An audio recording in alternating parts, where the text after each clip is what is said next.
The video that you're about to see, some of you saw last night, others missed it, and so we have been requested to replay it. You will now see party members discuss what the Labour Party means to them.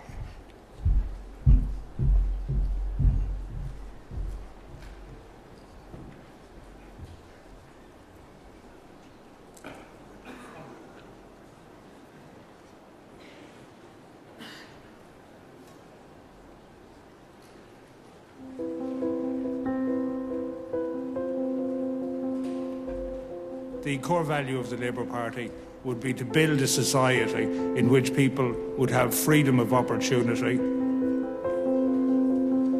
a cooperative society in which everybody would be rewarded and looked after from cradle to grave.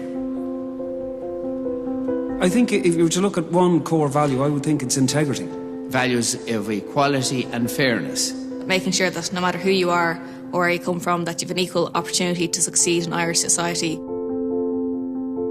For me, the Labour Party has to work to build and be the social and ethical conscience of Ireland. I saw it as a party that had a priority in the area of social justice and social justice reform.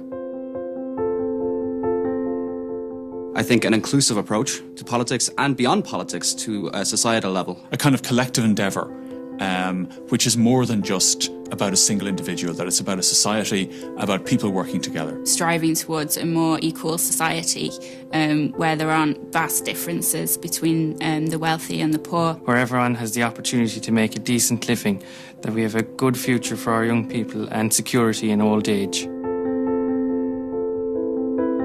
A fair and just society in a country that we can be proud to live in. And make sure that everybody gets an equal chance at a good life, a happy home, things like that. That's what the Labour Party really means to me.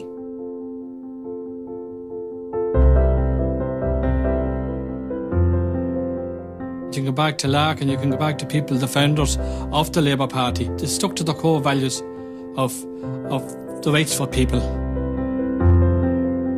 The oldest party in the state, we've been there, we've been part of the negotiations and drafting the first programme for government for this country. You know, we have a lot of success in the Labour Party and we need to talk and make sure people know about that. The election of Mary Robinson was a transforming moment for Ireland and, of course, for the Labour Party. I was just 4 years old at the time, and not only that she got elected, but the fact that she was such a revolutionary president, it meant that I grew up in an Ireland where whatever your gender was, it wasn't a barrier to how far you could go in life. When James Connolly and his comrades took part in the 1916 Rising, his death, the actual sacrifice that he made, helped put Labour Party at the very forefront of politics in Ireland. Something that's probably forgotten today is that back in the early 90s, 93, 94, there was the Brendan Smith affair. Dick Spring brought that into the public domain. He ensured that, in fact, child abuse was brought into the public domain and it wasn't covered up. In Galway West, the election of Michael D. Higgins in 1981 to the Dáil. The last Labour TD that was elected in Galway was Gilbert Lynch in the 1920s. The election of 1992, when the Labour Party made a historic breakthrough, and the subsequent time in government led by Dick Spring is a time that the party should be very proud of. You can't underestimate the job that Larkin did in lifting a massive poverty in 1913.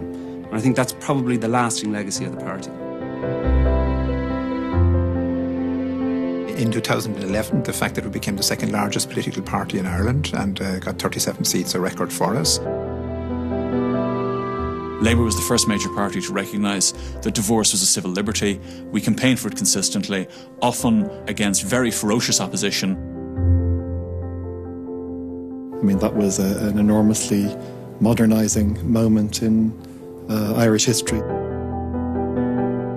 When Rory Quinn was Minister for Finance, he turned around the state finances, and when we left office, government budgets were in surplus.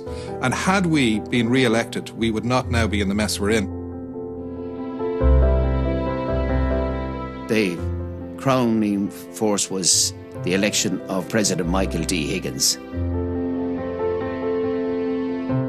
He's promoting a vision of solidarity, moving away from the individualism that has blighted the country during the Celtic Tiger, and I think he really is going to be a transformative president. I believe that Labour has been one of the only party in Ireland that I could see that stood away from all the old type of civil war politics down through the years and looked towards the people of Ireland. The lasting legacy has to be to bringing this country back from the brink, back from the edge of the cliff, and restoring the country to growth and prosperity, and most importantly, putting hope back in the country. We have to be the party that leads the recovery of the economy. We have to be honest with people. Okay, it is not maybe as fast as we would like it, but I think we're making very good progress given the overall economic difficulties. Pride in our own country, which has gone with the beggar status we have been given by the previous administration, ensure a return to prosperity and confidence. Being strong and defending workers' rights, which I think is another very strong part of the Labour identity. That we begin to build a new republic with social democratic values. To give a future to our young people. I've got 2 young children, and to hope that my children will be able to stay and work in this country.